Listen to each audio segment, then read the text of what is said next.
Bismillahirrahmanirrahim. Assalamualaikum warahmatullahi wabarakatuh. Alhamdulillah nahmaduhu subhanahu wa ta'ala hamdan yuwafi ni'amahu wa yukafi mazidah. Ya Rabbana lakal hamdu kama yanbaghi li jalali wajhika wa azimi sultanik. Subhanaka la nuhsi thana'an 'alaika anta kama athnayta 'ala nafsik. Walakal hamdu walakal syukru 'ala dhalik. Allahumma salli wa sallim ala habibina wa syafi'ina wa maulana sayyidina Muhammad wa ala alihi al-mutahharin wa ashabihi at-tayyibin wa tabi'ina lahum bi ihsanin ila yaumiddin. Allahumma ya Rabbana wa ya ghafirudz dzunubi ighfir dzunub wa ya mufarrijal kurubi farrijil kurub wa ya satiral uyub isturil uyub ya 'allamal ghuyub bi barakatil habibil mahbub. Allahumma ya Rabbana لا تدع لنا في هذه الليلة المباركة ذنبا إلا غفرته ولا عيبا إلا سترته ولا مريضا إلا شفيته ولا غائبا إلا رددته ولا حاجة من حوائج الدنيا والأخرى إلا قضيتها يا أرحم الراحمين. اخسرنا يا ربنا يوم القيامة مع زمرة حبيبك سيدنا محمد وتحت لوائه.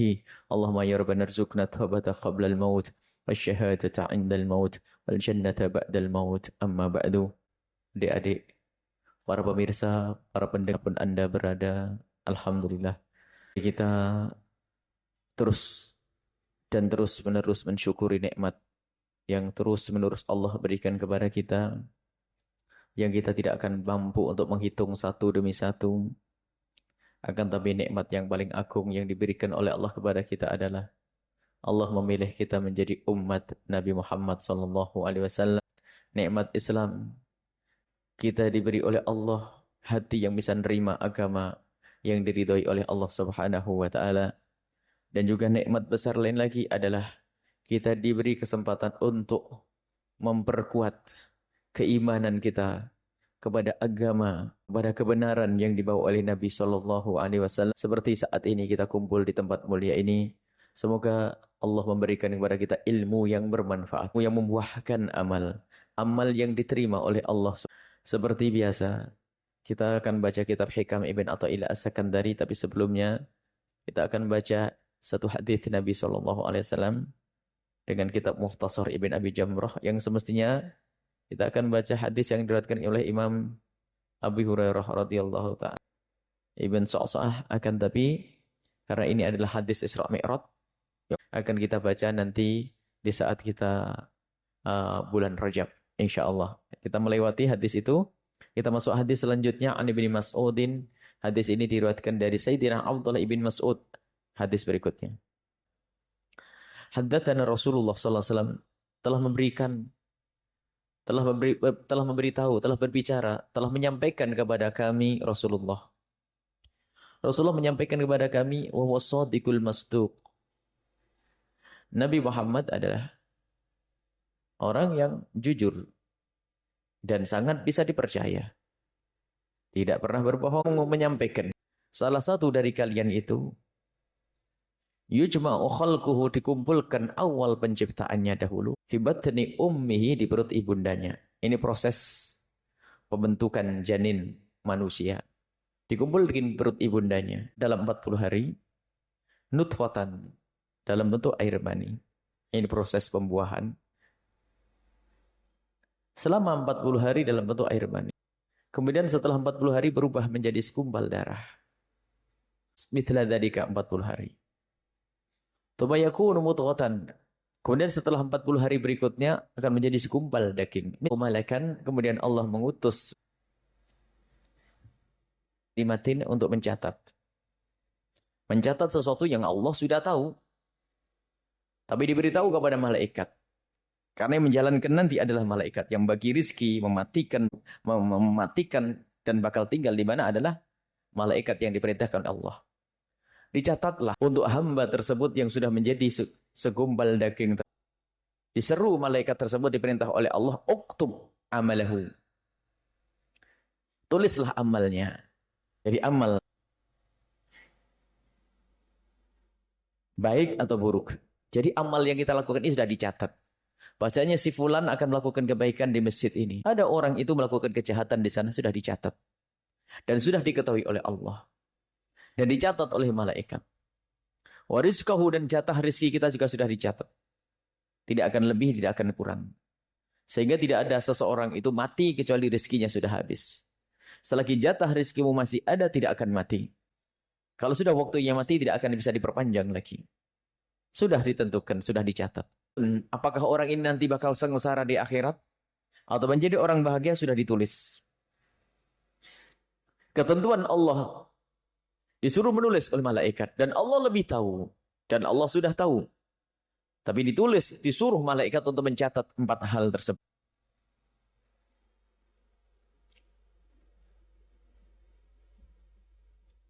Thumma yunfakhu fihi ruh. Kemudian setelah itu ditiupkan ruh. Jadi ditiupkan ruh itu adalah 40 kali 3. Berarti 3 kali 4 bulan. Jadi genap 4 bulan itu akan ditiupkan ruh. Dan ini tidak bertentangan dengan medis. Nabi dia pakai USG. Nabi tidak pakai USG. Dan proses pembuahan ya. Wa innar rajula ini. Seperti itu. Jadi sudah ditentukan. Tapi ingat, itu adalah yang tahu adalah Allah dan malaikat yang sudah diperintahkan oleh Allah. Kita tidak tahu. Wa innar rajula, dan sungguh ada seorang laki-laki minkum dari kalian. La ya'malu berbuat. Dalam riwayat lain, la ya'malu bi amali ahli jannati, dalam riwayat lain, sungguh ada di antara kalian itu ada orang berbuat dengan perbuatannya ahli surga. Mimma yabdulin nas, dalam riwayat lain, tampaknya di hadapan manusia, dia melakukan pekerjaannya ahli surga. Mulai dari sholat, sedekah, ibadah, dan seterusnya. Sampai digambarkan antara surga dengan dirinya itu satu dira'. Satu dira' itu adalah ini. Artinya sudah dekat masuk surga. Ternyata ketentuan Allah itu beda. Di ketentuan Allah bahwasanya dia itu ternyata ahli neraka. Biarpun dia beramal baik, amalnya ahli surga. Dari dewasa, dari kecil, dari mulai akal balik sampai giliran mau mati, dia melakukan amalnya ahli neraka. Mari sudah dia neraka. Maksudnya amal neraka, maksiat ini, maksiat itu.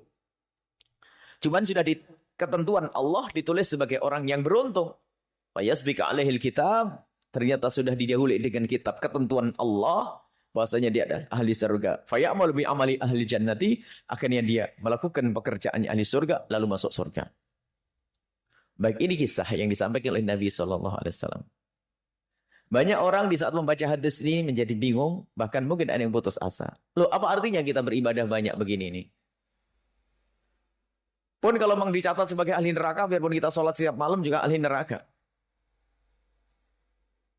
Atau sebaliknya, biarin deh kita dosa-dosa terus, kalau memang kita jadi ahli surga kan bakal menjadi ahli surga.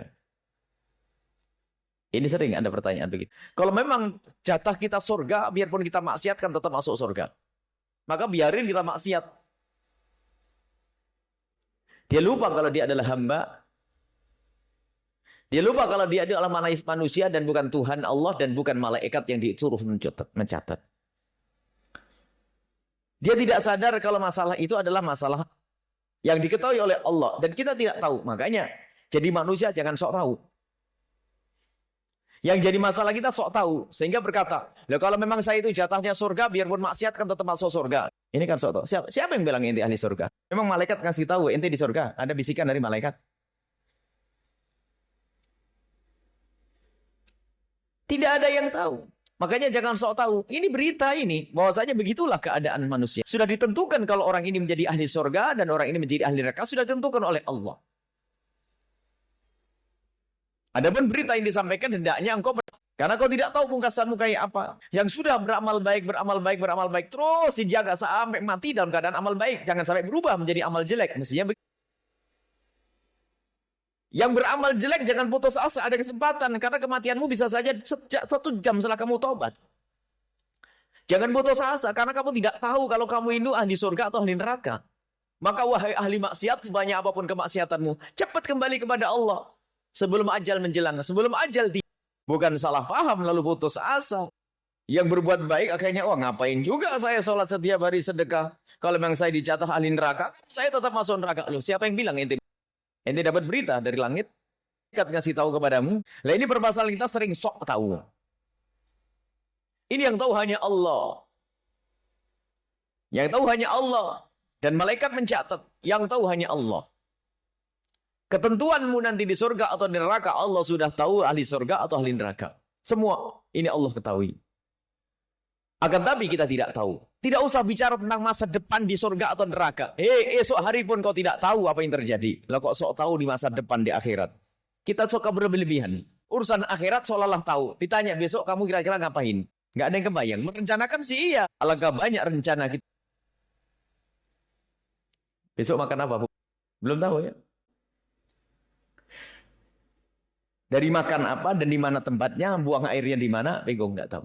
Allah sudah tahu semuanya. Nggak usah bicara nanti surga alam neraka, masih jauh. Intinya bahwasanya apa yang terjadi pada kita sudah dicatat, diketahui oleh Allah, ajal kita, rizki kita. Maka ditunjuk Allah kasih akal, ada bimbingan. Gunakan akalmu untuk meniti tujuanmu. Nggak usah jauh-jauh nanti di akhirat. Sekarang orang kalau mau ke Tegal itu pasti belok kanan. Kalau ada orang belok kiri, kiri kan ke Jakarta. Kalau ada orang mau ke Tegal kok belok kiri, pasti gini dia. Masuk rumah sakit gila dia. Mau kemana? Mau ke Tegal belok kiri. Loh, Tegal kan sana ke kiri. Saya pokoknya kalau memang ditakdirkan nyampe kan pasti nyampe. Ente kayaknya belum beres. Kok sudah buru-buru keluar dari rumah sakit jiwa. Ada jalannya sendiri. Sementara jalan surga ada. Jalan surga adalah ini ibadah, sholat dan sebagainya. Lah kalau kamu pengen surga ya ini jalanmu. Bukan jalan yang itu, ini jalanmu. Terus titi jalan itu. Sampai kapan? Ya sampai nyawamu dicabut oleh Allah, maka sampai husnul khotimah itu jalan surga. Lah tapi biarpun saya di jalan surga, kalau tiba-tiba saya masuk neraka, catatan neraka. Loh, siapa yang bilang ente ahli neraka? Nah ini, makanya jangan sampai kita sok tahu. Berarti sana itu masa depan kita tidak ada yang tahu. Tapi kita diberi oleh Allah jalan, diberi oleh Allah akal untuk memilih jalan. Titi jalanmu sudah. Maka jalan surga ada, jalan neraka ada. Jangan sok tahu. Memang ada kisah orang yang bermaksiat kemudian tobat. Itu kan jatah dia, ente tidak tahu. Jangan mengatakan biarin deh saya maksiat nanti kan bisa saja tobat kayak dia. Oh, belum tentu kebablasan tentu neraka jahat. Begitu juga kita tidak boleh sombong dengan amal kita lalu merendahkan orang. Belum tentu karena pungkasanmu itu yang paling penting. Ada orang beribadah sombong dan sebagainya. Oh, ibadah kalian punya surga. Saya melihat orang merendahkan, orang ahli neraka merendahkan. Pungkasannya satu jengkal. Beberapa jam sebelum meninggal berubah imannya. Na'udzubillah. Lah ini maknanya, maksudnya kita dididik untuk berhati-hati. Titi jalan kemuliaan dan berhati-hati. Jangan sombong dengan kebaikanmu. Sebab apa? Putanmu engkau tidak tahu. Sehingga yang terpenting bagi kita adalah husnul khotimah. Husnul khotimah itu maknanya apa di sini? Bagi orang yang sudah berbiasa dengan kebaikan terus, jangan putus asa. Sampai kapan? Sampai kau mati dalam keadaan kebaikan. Bagi yang bermaksiat gimana? Pungkasan yang penting. Artinya apa? Jangan dilanjutkan dengan kemaksiatan. Segera berhenti. Karena kamu tidak tahu kapan kamu mati. Mungkin hari ini bermaksiat. Sepanjang hidupnya bermaksiat. Hari ini dengar hadis ini, tobat. Tak taunya baru tobat. Pulang mati. Subhanallah. Benar tuh orang. Diberi tobat, husnul khotimah, dan alangkah banyaknya orang semacam ini. Lalu bagaimana kisahnya orang yang beribadah kok pungkasannya menjadi jelek, su'ul khotimah. Itu berarti ibadahnya tidak benar di hari yang lalu. Mungkin dia sholat tapi tidak khusyuk. Mungkin dia sholat tapi tidak ikhlas. Ria, sedekah ria. Makanya su'ul khotimah. Karena dia sesungguhnya tidak kenal Allah. Maka sebetulnya, sehingga dalam hadis lain, ada orang beramal seperti amalnya ahli surga. Mimma yabdulin nasi. Tampaknya di hadapan manusia adalah sholat, sedekah, ibadah. Tapi ternyata di ahli neraka. Loh kok bisa dia sholat? Lah ini. Tampaknya di hadapan manusia dia adalah melakukan kebaikan. Tapi hatinya kropos. Jadi orang su'ul khotimah itu pasti. Ini kenapa orang kok su'ul khotimah padahal dia ahli ibadah? Ibadahnya tidak berguna. Lah kok tidak berguna? Tidak ada ikhlas. Kelihatannya siap. Kelihatannya dia adalah ibadah, tapi sebetulnya dia bermaksiat. Dia ibadah, tapi ria. Maksiat kepada Allah. Tapi begitu sebaliknya. Lah kok ada orang maksiat terus, kok tiba-tiba menjadi ahli surga? Sepanjang berjalan dalam kemaksiatan, dia adalah bondel dan sebagainya. Tapi ternyata oleh Allah dengan pintu tobat. Ibu minad dambi kaman la dambalah. Orang yang bertobat dari dosa seperti orang yang tidak pernah berdosa. Nah ini. Loh kok bisa begitu? Ya bisa. Karena Allah maha luas dengan pengampunan. Diambil oleh Allah orang tersebut. Dengan segala kemaksiatan dan dosanya. Ternyata dibuka pintu maaf oleh Allah. Diampuni oleh Allah, selesai. Dan bagi Allah mengampuni dosa tidak susah. Dia tobat menyesal menjadi ahli surga. Allah. Maka dari itu jangan sok tahu tentang hari masa depan kita. Kita ini skenario yang kita ini apa? Yang merencanakan kita adalah Allah. Allah tidak perlu rencana dalam membuat. Orang merencanakan orang gede. Maksudnya apa yang menjalankan kita ini adalah Allah. Jangan bicara. Yang menjalankan kita adalah Allah, yang memilihkan kita ini. Allah semuanya Allah. Sehingga jangan sok tahu tentang masa depan kita. Tapi kita harus tahu bahasanya Allah memberi jalan kepada kita. Kalau kita tidak menempuh jalan sunnatullah, maka kepleset. Kita tahu yang memberikan kekenyangan adalah Allah. Tapi kalau kita tidak ke dapur ngambil piring, ya nggak kenyang-kenyang. Jangan sok jadi orang tawakal tapi sakit dia. Ya memang kalau jatah saya kenyang kan bakal kenyang. Ini nggak ada. Urusan ibadah. Kalau memang saya jatahnya surga, biarpun saya begini kan tetap masuk surga. Enak berani ngomong gitu. Tapi giliran makan nggak berani ngomong. Coba ada makanan sate, yuk. Kalau memang jatah saya kenyang bakal masuk ke mulut saya sendiri. Ada ngomong gitu? Nggak ada. Urusan dunia pinter, tapi urusan akhirat jadi bebal kita itu. Urusan dunia jam 6 pagi sudah kerja cari duit. Tapi urusan akhirat nggak ada orang ngongkang-ngongkang duduk setiap pagi. Kalau memang jatah saya punya rezeki pasti dikirim duit oleh Allah. Nggak ada orang ngomong gitu. Urusan duit pagi kerja keras. Ngelamar terus bangun pagi dan seterusnya. Tapi urusan ibadah kadang ngentengin dilihat. Kalau memang jatah saya surga, ngapain saya tetap jadi surga, ahli surga. Enggak ada gitu. Semua akan dimudahkan oleh Allah. Jalan yang sudah ditentukan oleh Allah. Kalau ahli surga akan dimudahkan jalan yang menuju surga. Sehingga betul tanda ahli surga itu ternyata kalau maksiat itu susah. Tanda orang dicintai oleh Allah. Maksiat itu susah. Ada aja halangannya. Tapi ada hamba-hamba yang dibenci oleh Allah. Mau maksiat itu gampang. Enggak sengaja pun jadi. Kesini maksiat, ke situ maksiat. Ketemu orang ini maksiat. Ketemu si A diajak gonjing. Ketemu si B diajak mencuri. Ketemu si C diajak. Tapi hamba yang dicintai oleh Allah, ketemu si A diajak ngaji, ketemu si B diajak sedekah. Ketemu si D diajak zikir. Wah, enak benar nih manusia. Nggak ada kesempatan untuk melakukan kemaksiatan. Dan begitulah hamba Allah. Maka semoga kita jadikan ahli surga. Kita tidak tahu memang, tapi memohon kepada Allah. Loh, kok kita berdoa sekarang? Kan sudah ditentukan kita akan menjadi ahli surga atau neraka. Kenapa kita doa? Apa artinya doa? Doamu itu bagian daripada ketentuan Allah. Doamu bagian dari ketentuan. Kalau kamu tidak doa, ya gak dapat bagian itu. Sama. Kamu ngambil piring itu ketentuan dari Allah. Kamu ngambil piring ketentuan dari Allah. Pergi ke dapur, ngambil nasi ketentuan dari Allah. Hasilnya kenyang. Kalau kamu tidak ngambil piring, ya gak kenyang nanti. Maka ini semua rentetan. Jadi doa itu adalah bagian daripada ketentuan Allah, takdir Allah subhanahu wa ta'ala. Dan doa tidak berubah. Doa itu adalah usaha batin seperti usaha lahir. Usaha lahirmu tuh sama sekali tidak merubah ketentuan. Sebab ketentuan sudah, tapi usahamu itu bagian daripada yang sudah ditentukan oleh Allah. Kenapa engkau bekerja hari ini? Ditentukan oleh Allah. Apa hasilnya? Besok kau untung. Apa hasilnya? Berkembang lagi. Apa hasilnya? 2018 kau kaya raya. Jadi kaya rayamu itu sudah ditentukan oleh Allah. Dan usahamu itu bagian dari ketentuan Allah. Bukan kamu kaya karena usahamu, tidak. Ini keyakinan. Baik. Nah ini. Ringkas saja, kami ingin arahkan bahwasanya, hei hamba yang sudah taat, hamba sudah baik. Takutlah dengan pungkasan. Kalau Imam Ghazali ingatkan, lihat.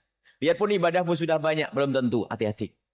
Biarpun usaha ibadahmu sudah banyak, kau dekat kepada Allah, kelihatannya, fima yabdulin nasi, tampaknya di hadapan manusia, engkau orang khusyuk, engkau orang soleh, engkau ahli ibadah, belum tentu, ada pungkasan. Terakhirmu nanti seperti apa? Maka karena terakhirmu kamu belum tahu, hati-hati. Jangan ngentengin pungkasanmu itu. Terus menjaga. Merasalah seolah-olah ajal di hadapan matamu. Merasalah bahwasanya kematian tiba sewaktu-waktu. Dan semua orang tahu itu. Kematian pasti tiba.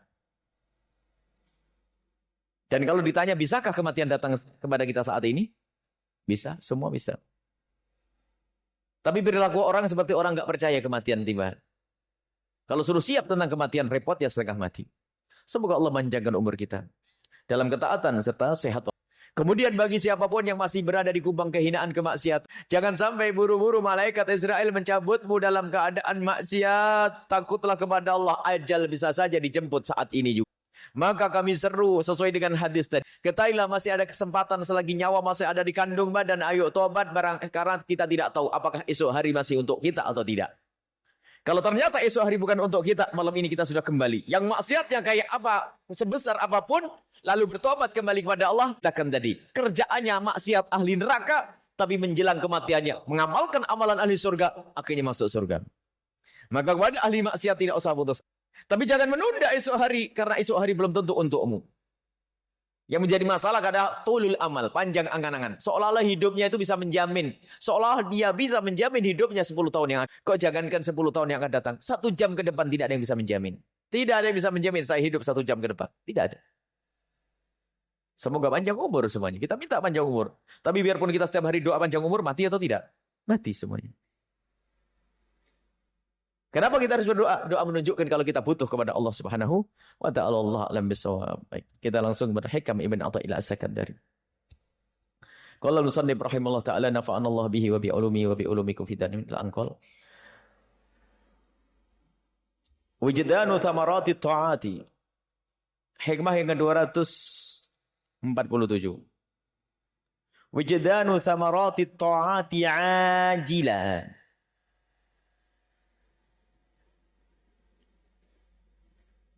Ditemukannya buah ketaatan di dunia. Jadi kita melakukan ketaatan kepada Allah. Bukan ibadah mulai dari sholat, puasa, sedekah yang kita lakukan. Segala kebaikan haji yang kita laksanakan. Semua ibadah ini ada buahnya di dunia. Dan kita ketemu dan kita rasakan buahnya di dunia. Bagaimana buahnya di dunia? Bukankah yang kita butuhkan adalah buah di akhirat? Iya. Buah di akhirat itu. Tapi ada tanda-tanda yang bisa dirasakan oleh seorang hamba. Bahasanya buah itu dirasakan di dunia. Ajilan di dunia. Yaitu basyairul amilina. Kabar gembira yang didapat oleh orang-orang yang beramal. Biwujudil jazai alaiha. Dengan adanya balasan atas amal-amal. Ajilan di akhirat. Jadi seorang hamba di saat melakukan ketaatan itu ada tanda-tanda diterima. Dan ingat Allah pasti membalas. Karena Allah tidak pernah ingkar janji. Allah sudah berjanji di dalam Al-Quran. Allah mengkabul permohonan mereka. Anni la'udhi'u amala amilin minkum min dzakarin au untha. Allah sudah berjanji, aku tidak akan sia-siakan. Semua amal dari hambaku laki atau perempuan akan aku balas. Allah tidak akan ingkar janji. Allah tidak akan ingkar janji. Akan tapi ada lagi ayat yang menyebutkan Allah Subhanahu wa ta'ala menyebutkan kisah khawatir, takut tidak diterima. Tuh. Hatinya takut tidak diterima. Annahum ila rabbihim raji'un. Mereka sesungguhnya kepada Allah lah bakal kembali. Jadi ada ini, fahami. Sisi lain Allah akan membalas semua kebaikan yang dilakukan seorang hamba. Dan Allah tidak akan ingkar janji. Tapi di sisi lain ada sekelompok hamba yang merasa takut. Bagaimana sikap kita? Nah ini sikap kita. Sikap kita ini hendaknya yakin Allah bakal membalas. Tapi di sisi lain kita melihat keadaan kita takut tidak diterima oleh Allah. Seolah-olah ayat ini bertentangan. Sisi lain Allah bakal membalas, tapi sisi lain kenapa kita harus takut tidak diterima? Takutnya tidak diterima amal kita itu bukan karena Allah tidak membalas. Tidak, Allah akan membalas. Takutnya tidak diterima amal kita karena kekurangan kita. Bukan karena Allah tidak bisa membalas, tidak. Jadi beda. Hendaknya setiap saat kita takut amal kita tidak diterima karena kekurang tulusan kita, kurang bersihnya amal kita, dan seterusnya. Kalau Allah bakal membalas. Allah bakal membalas dan akan membalas. Allah tidak akan ingkar janji. Dan enteng bagi Allah membalas. Tantang Allah berbuat zalim kepada hambanya. Mudah Allah untuk memaafkan jika bersalah. Apalagi untuk memberikan pahala. Mudah bagi Allah subhanahu wa ta'ala. Apakah mungkin seorang berbuat baik tidak diberi pahala oleh Allah? Mungkin dalam pembahasan akidah. Karena tidak ada yang mewajibkan bagi Allah. Allah mungkin tidak membalas pahala puasa. Mungkin Allah tidak membalas sholat kita.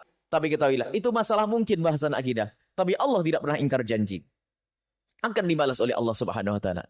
Artinya balasan itu ada. Biarpun sesungguhnya balasan itu adalah tidak pantas kalau kita sebut di hadapan Allah. Kenapa kita itu hamba Allah? Apapun yang kita lakukan, kita hamba Allah. Lah kita milik Allah. Sekarang amal yang kita lakukan di dunia ini, bagaimana kita menyikapi amal kita? Pertama, yakin Allah Maha Kuasa untuk menerima amal kita. Yang kedua, lihat dirimu sendiri. Allah memang mudah menerima amalmu. Tapi di dalam engkau menyodorkan amal kepada Allah, benar atau tidak? Jangan menjadikan amalmu tidak diterima karena ketidakketulusanmu. Loh, tapi untuk saya tahu amal saya diterima di akhirat kan ini. Saya pengen ngerasain di dunia ini gimana ini? Diberi isyarat oleh Imam Ibn Athaillah As-Sakkat. Ada ditemukan rasa di dalam hati seorang hamba, kalau amalnya itu bakal diterima nanti di akhirat. Apa itu? Tanda-tanda kebaikan. Sehingga tanda amal diterima tadi disebutkan. Tanda amal kita diterima oleh Allah adalah dia senang dengan amal tersebut. Kalau sholat, syai wal munkar. Ada buahnya. Jadi buah di dunia sebelum di akhirat. Nanti. Orang sholat yang benar menjadikan dia menjauhi daripada kekejian dan kemungkaran. Orang bersedekah, buahnya dirasakan di dunia sebelum di akhirat. Apa itu buahnya? Orang melakukan sholat akan menemukan buahnya di dunia sebelum di akhirat. Apa buahnya? Di dalam perilakunya. Di dalam perilakunya akan terbentuk dalam perilakunya. Kepada Allah semakin dekat. Sudah bersedekah semakin rindu bersedekah. Tidak pernah ada penyesalan. Apapun yang terjadi, dia bangga di saat bersedekah. Ada orang semacam itu. Dia sedekah puas, senang dia bersedekah. Bahkan dia berpikir, kapan aku bisa melakukan itu lagi. Itu tanda. Tanda amal diterima adalah kalau dia itu berbuat baik, ternyata rindu untuk melakukan amal itu lagi. Dia bersedekah, dia rindu untuk melanjutkannya lagi. Dia melakukan sholat, dia rindu untuk melakukan sholat. Harus ada buahnya di dunia ini. Jadi tandanya amal diterima di akhirat nanti, di dunia ada tandanya, yaitu orang di saat melakukan kebaikan, ternyata dia merasakan kepuasan. Dan dia senang untuk mengulang-ulang kebaikan. Nggak ada yang waduh, udah habis. Capek-capek. Nggak ada ngomong begitu. Sudah terlanjur bayar berapa puluh juta ini. Nggak ada. Dia akan puas karena apa? Diberikan kepada Allah. Dan setelah itu apa? Kebaikan itu akan mengundang kebaikan. Maka jika Anda berbuat baik, kok ternyata setelah Anda berbuat baik, rindu berbuat baik lebih besar, itu tanda amalmu diterima. Tapi kalau ada orang berbuat baik, kok ada penyesalan, tanda tidak diterima oleh Allah. Selesai. Nah, yang diinginkan oleh Ibn Athaillah sampaikan. Ada basyair, kabar gembira nanti diterima di akhirat, itu adalah apa? Di saat di dunia ini ternyata kita menemukan. Di saat kita berbuat baik, kok rindu melakukan kebaikan baik lagi, itu tanda diterima oleh Allah. Tanda diterima oleh Allah.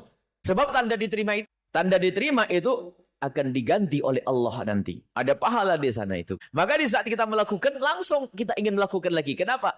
Diterima. Aku ingin dapatkan pahala. Ikhlas. Sholat. Makanya ini, orang punya amal baik, ibadah. Semakin orang ibadahnya kuat, maka hendaknya dia semakin baik dalam perilakunya. Tanha anil fahsya'i wal munkar. Semakin orang baik dekat kepada Allah, ibadahnya kuat, hendaknya dia semakin baik dengan manusia. Semakin orang itu dekat kepada Allah, semakin luas dalam berurusan dengan manusia. Semakin kuat di dalam beragama, semakin indah di dalam berurusan dengan manusia. Tapi kalau cara beramalnya salah dan bukan karena Allah, lihat, karena dirinya sendiri bukan karena Allah, lihat, di saat berbuat baik, melihat orang lain merendahkan. Sombong. Awas ini. Melihat orang lain neraka. Neraka semua. Tidak. Akan tapi ketahuilah bahwa semakin orang dekat kepada Allah, semakin indah dalam berurusan dengan manusia. Semakin baik. Maka ukuran.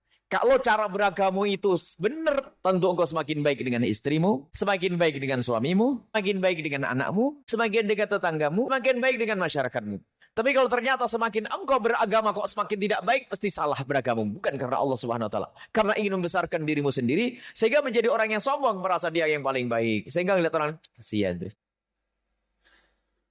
Kalau ketemu sama orang, mungkin lihat orang mabuk, orang berbuat jahat. Astaghfirullahaladzim, la ilaha illallah. Hebat benar nanti. Tidak memandang dengan kasih. Tapi kalau orang semakin dekat kepada Allah, agamanya semakin kuat. Lihat kemungkaran ternyuh dia. Dan ciri itu, ciri kebenarannya. Jadi kebenaran ada ciri. Dan ketulusan juga ada cirinya. La akhlak. Akan tampak di dalam perilaku lahir. Jadi perilaku lahir ini buah daripada batin. Memang ada orang basa-basi. Tapi hakikatnya semacam itu. Karena dia semakin dekat kepada Allah, akan ada tampak buahnya di dunia sebelum di akhirat nanti. Semakin luas. Ada orang semakin ngaji, semakin rajin ngaji, tak taunya semakin tajam mulutnya sama suaminya. Ngomong sedikit saja, abang tidak pernah ngaji, coba ikut hadir pengajian sana. Ngomongnya nggak enak. Ngelihat tetangga pun dikit. Setiap malam main kartu, coba ngaji. Loh kenapa ente kok begini-begini itu? Kok mulut ente kok, mana kasih sayangmu pada umat? Kita sering tertipu dengan eman. Awas, hati-hati. Jika cara beragamu tidak menjadikan akhlakmu semakin baik, awas. Perlu kau curigai dirimu sendiri. Jika ada orang beragama ternyata kok tidak semakin baik, awas. Cara beragamu itu belum yang benar. Nah ini makanya lihat buahnya tampak di dunia. Sebelum di akhirat harus tampak dulu dong. Kalau ternyata tidak tampak buahnya di dunia, tidak diterima oleh Allah. Diterima oleh Allah tampak di dunia. Lah sekarang kita perlu mencari-cari. Anda yang sudah sedekah hari kemarin 10.000 rupiah. Rindu mengulang atau tidak? Kalau ternyata tidak rindu mengulang, bahkan mungkin tidak merasa senang dengan itu semuanya. Atau mungkin nyesel, ya aduh kemarin kenapa saya sumbangin. Oh gitu, berarti tidak diterima oleh Allah Subhanahu Wa Taala. Karena di saat kita memberi pun ternyata ingin kita tarik lagi. Bagaimana Allah akan terima itu semuanya? Bahkan kita sesali. Ibadah yang kita lakukan. Dikatakan tahna sebagai solat yang sesungguhnya akan tanha anil fahsya'i wal munkar. Kenapa ada orang solat kok makan riba? Kenapa solat kok dia masih jahil? Kenapa orang solat masih merebut solatnya tidak benar? Sebab kalau solatnya benar tidak akan itu semua terjadi. Dia maksiat terus, tapi dia solat. Memang orang solat bukan berarti langsung tidak bermaksiat. Orang melakukan sholat yang khusyuk, yang benar. Dia masih bermaksiat, tapi mudah dia untuk menarik diri dari kemaksiatan. Dia mudah nyesel. Sebab nggak ada orang yang tidak berdosa. Jangan berarti nanti menuntut. Orang sholat kau masih melakukan dosa. Oh enggak, bukan gitu maksudnya. Bukan berarti orang sholat tidak boleh berdosa. Bukan tidak bisa berdosa. Bukan orang yang sholat berarti tidak bisa berdosa. Tetap kita manusia berdosa. Akan tetapi lihat. Kalau sholatmu itu benar di saat engkau melakukan dosa, mudah untuk kembali untuk tobat kepada Allah Subhanahu Wa Taala. Tidak akan berbangga dengan dosa-dosa. Yang berurusan dengan riba, lihat karena dia ada di sholat, maka ketahuilah. Dia akan berusaha untuk menghindar dari riba. Biarpun sujudnya kayak apa, menangis waktu sholat. Tapi kok dia menikmati dengan kemungkaran, keharaman, awas, sholatmu tidak benar. Hari ini di pengajian pagi tadi, ada seorang telepon dari siaran langsung, ada yang menyaksikan Al-Bahjah TV. Ada telepon dari Madura kalau tidak salah. Madura atau Jawa Timur. Beliau adalah tiba-tiba membaca, mendengar CD-CD kami atau mendengar ceramah-ceramah kami. Dia berada di kubang riba. Setelah itu dia tiba-tiba ingin keluar dari kubang riba. Cuma di saat dia ingin keluar, ada ibunya, ada istrinya. Kami katakan bahwasanya bukan berarti istrimu itu adalah orang yang keluar dari iman dan sebagainya. Istrimu itu bukan berarti ridho dengan riba, akan tapi belum kuat menjalani hidup yang susah jika seandainya engkau keluar dari kubang riba ini. Sebab sudah biasa dengan dimanja dengan rizki dan rizki. Lalu bagaimana langkahnya? Langkahmu adalah sambut itu hidayah dari Allah. Siapapun adat, jika di dalam hatimu ada kerinduan untuk melakukan kebaikan, itu buah dari amal baikmu. Kalau engkau sudah melakukan amal baik, kemudian menggugah hatimu untuk melakukan kebaikan, apakah itu hijrah dari kemungkaran, tolong itu jaga. Jangan kau lupakan begitu saja. Kalau kau lupakan akan hilang dan tidak akan kembali lagi mungkin. Maka siapapun di antara kita yang rindu untuk melakukan kebaikan, kerentek niat untuk berbuat sedekah. Ingin melakukan kebaikan, jangan ditunda. Itu namanya ba'is. Ingin tobat, saya ingin hijrah. Terus cari sebab hijrah. Lalu bagaimana Buya, saya belum siap tahun ini. Engkau belum siap tahun ini. Agar tapi doamu tidak boleh terhenti. Ya Allah, keluarkan kami dari tempat tidak ini. Sampai anak istri semua diajak berdoa. Ya Allah, aku di tempat yang haram ya Allah. Angkat kami, angkat kami. Sampai setiap hari kita bicarakan. Kita mengadu kepada Allah kalau tempat ini adalah kotor. Sampai ada keyakinan nanti akan diangkat oleh Allah. Ada orang dientaskan setelah dia sadar seminggu. Ada yang dientaskan oleh Allah setelah dia sadar sebulan. Ada yang dientaskan oleh Allah setelah dia sadar 1 tahun. Ada yang 2 tahun. Ceritanya ada seorang pemabuk. Ada orang mabuk. Ditemukan oleh seorang syekh, tiba-tiba sang pemabuk ini sudah berada di mihrab masjid. Nangis di masjid dan menjadi orang ahli sholat di masjid. Ditanya bagaimana kisahmu. Rupanya anak tersebut bercerita. Suatu ketika aku mendengar ceramah dari tempat ini juga. Tentang taubat. Di saat itu aku lagi mabuk. Kemudian aku mendengar itu, aku ingin tobat. Tapi susah kawanku ngajak mabuk Tapi setiap saya mau mabuk, saya juga ingat kalau ini salah. Setelah saya mabuk, saya istighfar minta kepada Allah, ya Allah angkat aku dari mabuk ini. Setiap saat saya melakukan mabuk itu. Tapi dia nyesel. Nyesel. 2 tahun diangkat oleh Allah. Dan setelah 2 tahun saya benci dengan mabuk. Cuman alhamdulillah umurnya masih ada 2 tahun kan. Tapi jangan Anda nunggu 2 tahun. Ya kalau 2 tahun bagimu. Belum tobat mati. Ayo. Jadi kalau ada niat baik, jangan ditunda. Ditutup nanti. Termasuk diceritakan satu ketika. Ada seorang soleh. Minas solehin. Ulama yang soleh. Jangan kata yang haram. Yang makruh itu jarang dilakukan. Ngomong di toilet itu nggak bau. Karena makruh. Ngomong apa? Ngomong di toilet tidak mau. Suatu ketika ditemukan oleh anaknya, manggil anaknya, nak sini, nak. Ada apa? Kok abah di hammam, di toilet, kok tiba-tiba bersuara? Jangan-jangan ada ular atau apa? Ditanya, ada apa, abah? Ada apa, abah? Takut minta tolong, takut abahnya sakit. Ada apa, abah? Ada apa, abah? Karena abahnya tidak pernah ngomong di toilet. Tiba-tiba mendengar suara abahnya di toilet, anak ketakutan. Jangan-jangan abahnya sakit, jatuh, atau digigit ular, atau sebagainya. Ada apa, abah? Ada apa, abah? Tiba-tiba ayahnya dari dalam toilet berkata, nak, terlintas di hatiku, aku akan bersedekah dengan uang yang ada di bawah bantalku itu. Cepat nak kamu ambil nak, segera sebelum pikiranku berubah. Itu, sebelum hatiku berubah. Cuman ngomong itu tok. Kebaikan itu jangan ditolak karena kiriman dari Allah. Apapun, ingin tobat, ingin meninggalkan kemungkaran dan sebagainya. Dan ingat, kenapa kok orang itu bisa sampai punya kebaikan? Ada kebaikan yang sebelumnya. Jadi kebaikan itu rantai, menarik kebaikan. Makanya jangan meremehkan. Nabi mengatakan, la tahkiranna ma'rufa. Jangan sampai engkau meremehkan kebaikan sekecil apapun.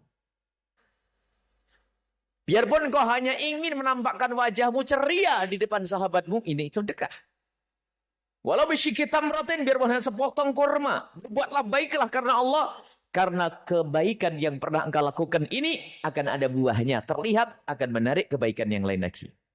Kebaikan yang kita lakukan karena Allah akan menarik kebaikan. Makanya seruan terakhir yang kami sampaikan adalah kita ngajak sampai urusan sedekah yang miliaran, ayo. Sedekah yang ratusan juta, ayo siap kita untuk bangun pondok pesantren, radio dan sebagainya. Sampai yang terakhir kami seru untuk urusan barang rongsok. Ada apa Bu Yarahya kok ngomong barang rongsok? Kami ingin menarik. Kami ingin mengikat hati siapapun dari orang yang mendengar suara ini. Tidak cukup menjadi pendengar. Ayo kita aktif di dalam berjuang di jalan Allah. Lakukan kebaikan, sekecil apapun kebaikan itu. Lihat, jika benar kau tulus, pasti kebaikan itu akan membawa kebaikan yang lainnya lagi. Buahnya akan Anda rasakan di dunia. Senang.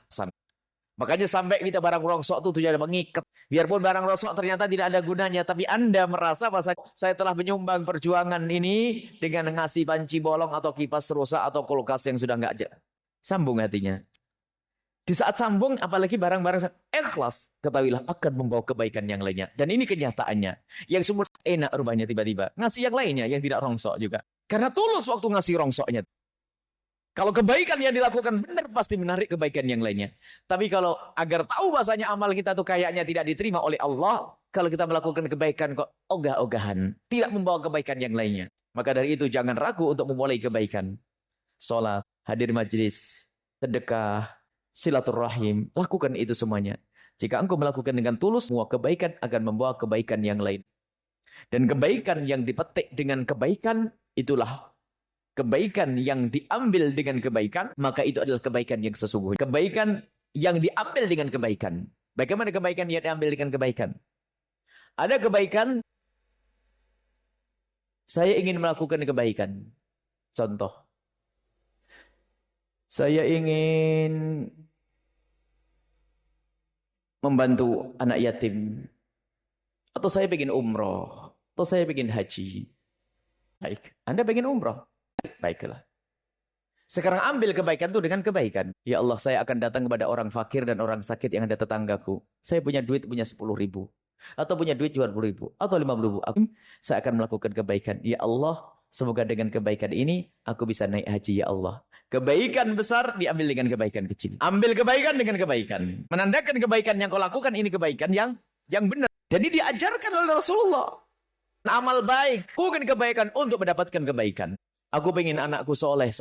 Baca Al-Quran, saya baca Al-Quran. Ya Allah, semoga dengan bacaan Al-Quranku, anakku menjadi soleh.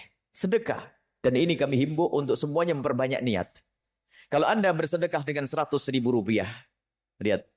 Niatlah untuk memetik kebaikan dengan 100.000 rupiah. Ya Allah, dengan 100.000 rupiah ini, ya Allah, jadikan saya ahli tahajud, ya Allah.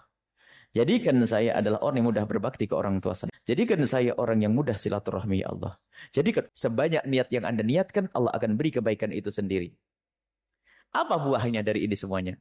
Dari 100.000 rupiah, Anda berniat, ya Allah, dengan 100.000 rupiah yang saya sedekahkan ke pondok atau ke pesantren, jadikan saya adalah anak yang berbakti. Ini kan permohonan, insya Allah. Lihat, ketemu orang tua akan berubah nanti, insya Allah. Karena dimulai dengan kebaikan. Kebaikan mengundang kebaikan. Inilah yang syaratul ibn Athaillah. Kebaikanmu itu akan diterima oleh Allah. Ada tandanya jika ternyata kebaikan itu membuahkan kebaikan yang baru. Dan begitu seterusnya. Buahkan kebaikan, membuahkan kebaikan, membuahkan kebaikan. Sehingga berbuat baik baginya itu sudah biasa. Ada orang sedekah itu mikirnya seminggu itu. Itu maju mundur. Sudah akhirnya seminggu itu akhirnya memutuskan keluar duit 10.000. Sudah 10.000 dicari mana yang paling jelek di antara kertas yang mikir ini. Berat banget. Mikir mau sedekah untuk masjid, pembangunan masjid, ya lantar deh insya Allah. Sudah nanti aja waktu Jumatan, hari mau Jumatan. Nunggu Jumatan. Baik, setelah Jumatan mikir nih yang paling robek. Itu pun masuknya ragu-ragu nih. Ini 10, 2.000. Kok saya banyak banget. Masih maju mundur. Tapi lihat kalau orang sudah dibuka hatinya. Lihat. Diambil oleh Allah. Allah yajdabi ilaihi ma'isya'u wa yahdi ilaihi mayyunib. Berbuat baik. Sholat ringan breng. Tidak pandang apakah nanti di saat aku bersilaturahmi ditanggapi atau tidak. Enggak penting. Yang penting aku akan mendapatkan ingin dapatkan kebaikan. Baik, sekali lagi. Agar amal kita semakin berkembang. Di saat Anda melakukan satu kebaikan, hendaknya Anda niatkan. Mungkin Anda bertahajud di malam hari. Jangan lupa, ya Allah, semoga dengan tahajudku ini, ya Allah, beri anak-anakku segala kebaikan, ya Allah. Dalam hadis sahih Imam Bukhari meriwayatkan tentang ini namanya tawassul dengan amal soleh.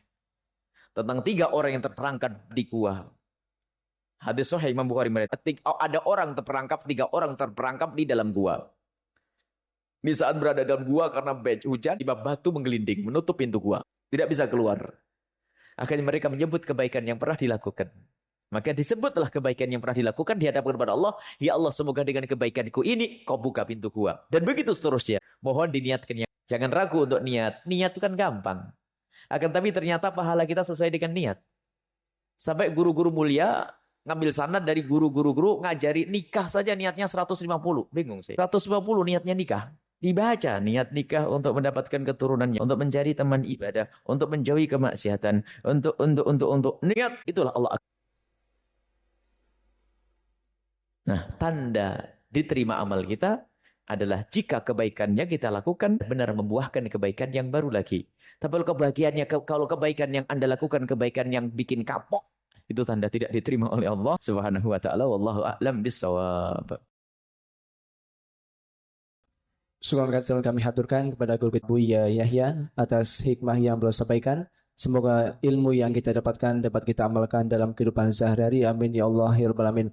Baik para hadirin, para hadirat, para pendengar dan para pemirsa dimanapun Anda berada. Untuk selanjutnya kita masuki bagian tanya jawab. Bagi para jamaah yang ingin bertanya kami persilakan. Kami berikan kesempatan bagi jamaah bapak-bapak 1 dan jamaah ibu-ibu 1 dengan masing-masing 1 orang pertanyaan.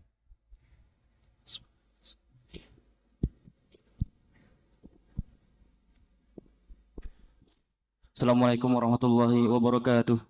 Assalamualaikum. Tapi dia ikut aliran yang aneh-aneh, Bu ya.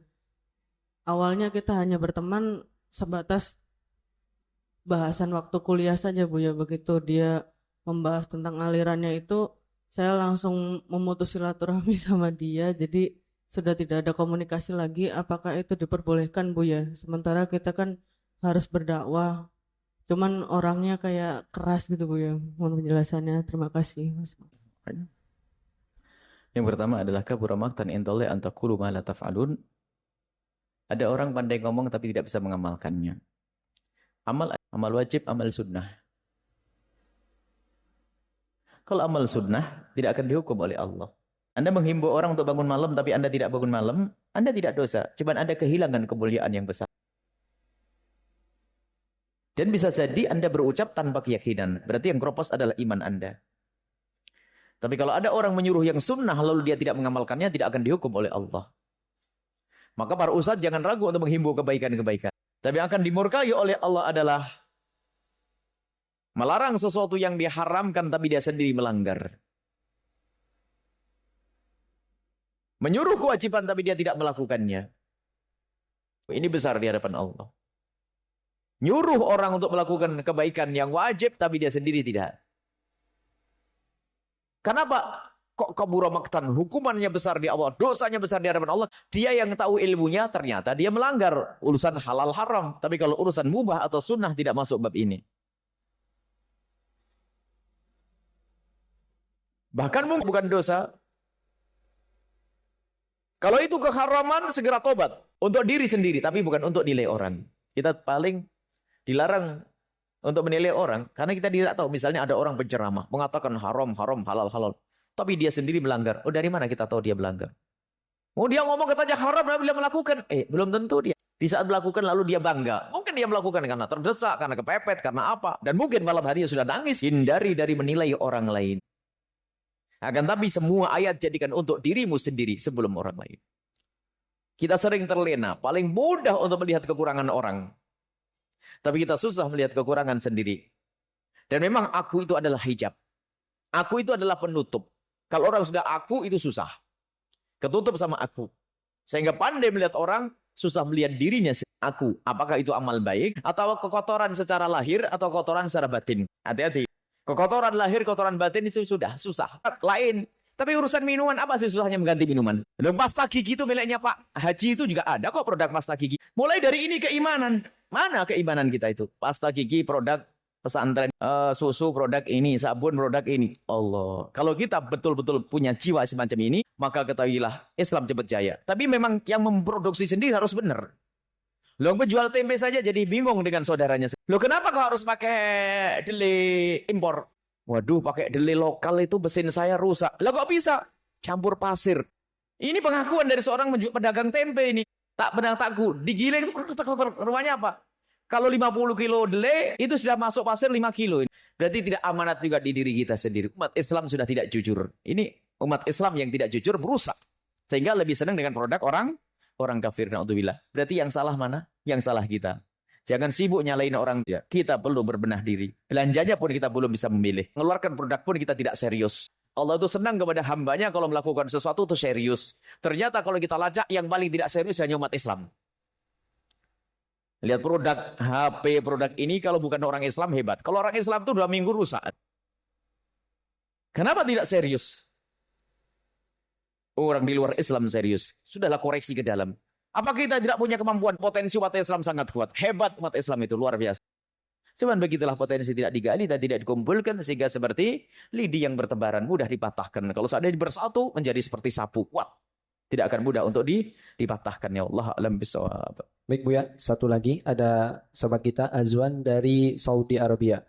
Assalamualaikum warahmatullahi wabarakatuh. Waalaikumsalam warahmatullahi wabarakatuh. Buya, saya mau tanya, di waktu Rasulullah SAW masih hidup, pernahkah beliau merayakan hari kelahirannya? Tolong saya minta penjelasannya. Wassalamualaikum warahmatullahi wabarakatuh. Nabi waktu hidup tidak pernah kirim WA seperti yang Anda lakukan. Tidak ada WA waktu itu. Ini pertanyaan, kalau bahasanya pertanyaan apa? Ya pertanyaan yang tidak berarti, pertanyaan yang sering dipertanyakan oleh sebagian orang. Lalu apakah Nabi Muhammad pernah melakukan? Seolah-olah bid'ah itu adalah semua yang tidak dilakukan oleh Nabi Muhammad adalah bid'ah. Kalau bahasa pertanyaan klasik ini, pertanyaan yang sudah tidak perlu dijawab lagi karena apa? Telah dijawab. Dan dijawab pun, kami yakin yang bertanya bukan Anda. Anda hanya menukil pertanyaan sebagian orang. Apakah maulid Nabi pernah dilakukan Nabi Muhammad? Nabi Muhammad lahir, kenapa Nabi Muhammad harus merayakan kelahirannya? Nabi Muhammad adalah lahir dan Nabi Muhammad dengan kelahiran Nabi Muhammad serta bergembira. Apakah Anda tidak bergembira? Semuanya bergembira atas kelahiran Nabi Muhammad sampai dikatakan kecuali orang yang dikutuk oleh Allah Subhanahu wa taala. Dengan kelahiran Nabi Muhammad benci dan marah. Iblis. Jadi yang semua bersama lahirnya Nabi Muhammad tetap bergembira semuanya kecuali iblis. Iblis saja yang tidak senang karena apa? Ini musuh beratku akan lahir. Dan ini akan membawa orang-orang seperti Abu Bakar As-Siddiq, Abu Bakar Siddiq, membawa orang-orang seperti Umar bin Khattab, membawa orang-orang seperti Imam Ghazali. Akan keluar orang-orang yang bakal menghentikan langkahku untuk membawa orang-orang dalam golonganku. Maka iblis itu menangis. Makanya tidak bergembira atas kelahiran Nabi Muhammad itu iblis. Adapun mengungkapkan kegembiraannya itu terserah. Apakah sudahlah kalau Anda tidak mau mengadakan perayaan Maulid Nabi dengan acara kumpul makan kemudian baca sholawat, baca sejarah Nabi, boleh Anda lakukan dengan bagi-bagi gajimu Anda berikan semuanya. Saya akan bergembira atas kelahiran Nabi Muhammad. Semua gajiku akan saya berikan fakir miskin. Jadi kemudian Nabi juga kelahiran beliau ada nilainya. Sampai suatu ketika beliau ditanya tentang puasa beliau di hari Senin. Kenapa engkau berpuasa hari Senin ya Rasul? Hada yaumulidtu. Ini hari aku dilahirkannya. Dilihat oleh Nabi. Diperhatikan oleh Nabi. Nabi melakukan puasa. Lalu Nabi mengatakan bahwasanya aku berpuasa di hari Senin karena hari ini aku hari dilahirkan. Apakah maknanya Nabi memuasai hari kelahirannya? Bukan. Nabi bergembira, senang dengan hari kelahirannya. Kemudian dilakukan dengan puasa. Mungkin Anda berkata, kalau begitu berpuasalah. Nabi tidak menyuruh kita berpuasa. Tapi Nabi berpuasa. Akan tapi Nabi ini mengucapkan kegembiraannya, bersyukur atas kelahirannya. Dan juga disebutkan dalam Al-Quran, Qul bifadlillahi wa birahmati fabidzalika falyafrahu. Hendaknya katakan wahai Muhammad kepada umatmu semua, agar mereka itu bergembira. Falyafrahu. Bergembira atas nikmat Allah dan rahmat Allah. Atas karunia dan rahmat Allah. Setiap kali kita mendapatkan rahmat Allah, diperintahkan untuk bergembira. Punya anak kita syukuran namanya akekahan. Walimahan. Lihat baru sembuh sedekah syukuran. Bangun rumah syukuran.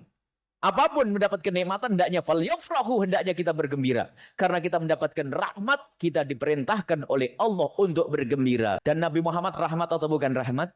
Nabi Muhammad adalah rahmat. Kalau mencari dalil-dalilnya segudang.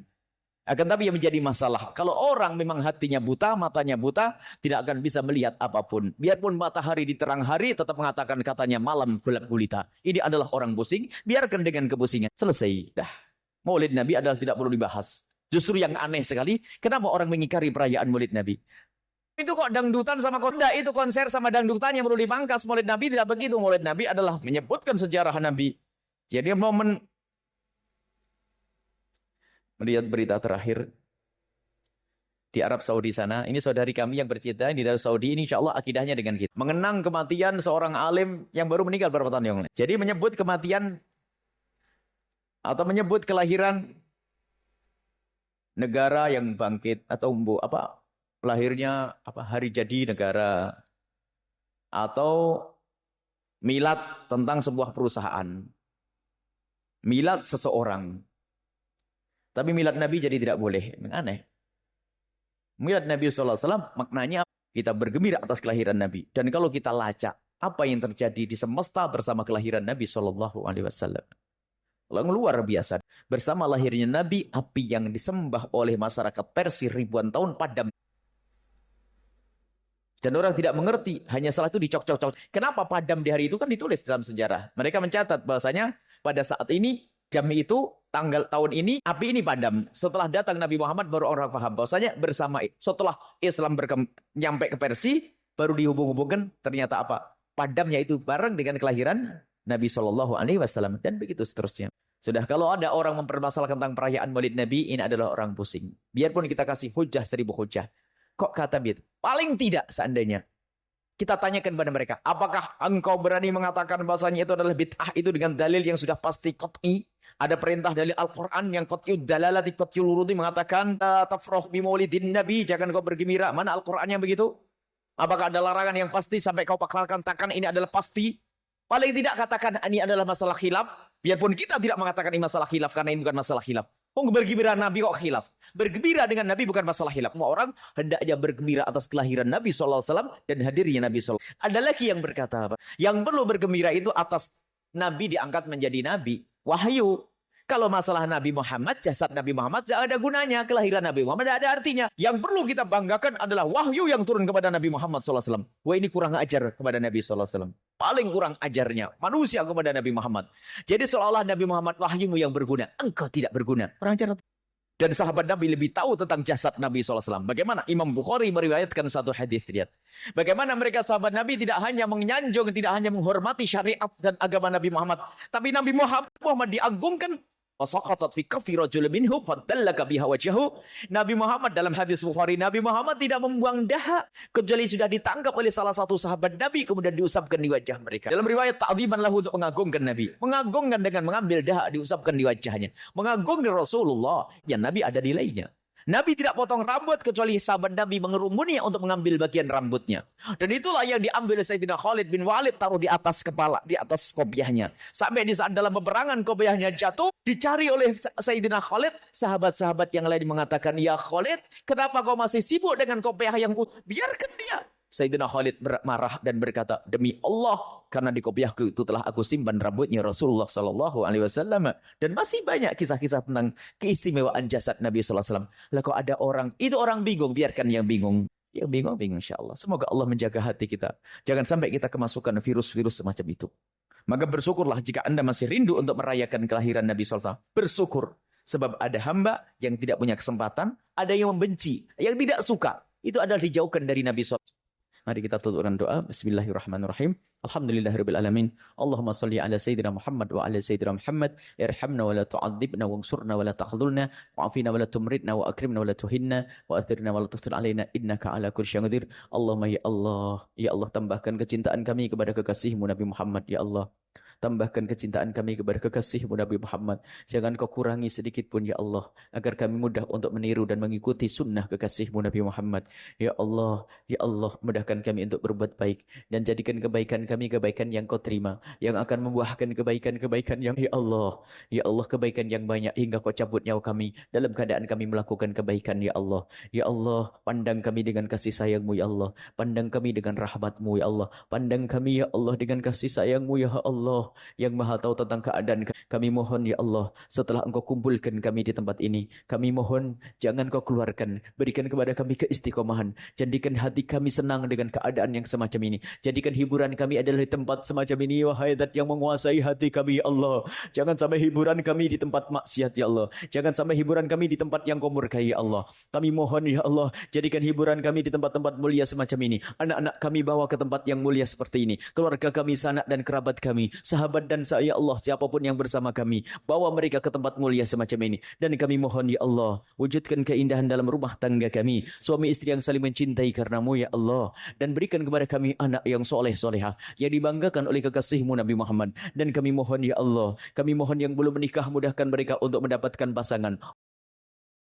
Santri-santri, siswa-siswa kami yang belajar bersama kami, hamba ya Allah, jadikan mereka semua ahli surgamu dan berikan kepada kami dan mereka semua husnul khatimah. Dan yang di luar sana ya Allah, jika mereka adalah hambamu yang jarang melakukan solat, jadikan ahli solat dan ampuni mereka ya Allah. Jika mereka ada yang pernah mabuk, ampuni mereka dan sadarkan mereka ya Allah. Dan angkat mereka, muliakan mereka ya Allah. Lembutkan hati mereka, berikan kebahagiaan di dunia dan di akhirat ya Allah. Berikan kepada kami dan mereka semua husnul khatimah mulia. La ilaha illallah Muhammadur Rasulullah. La ilaha illallah Muhammadur Rasulullah.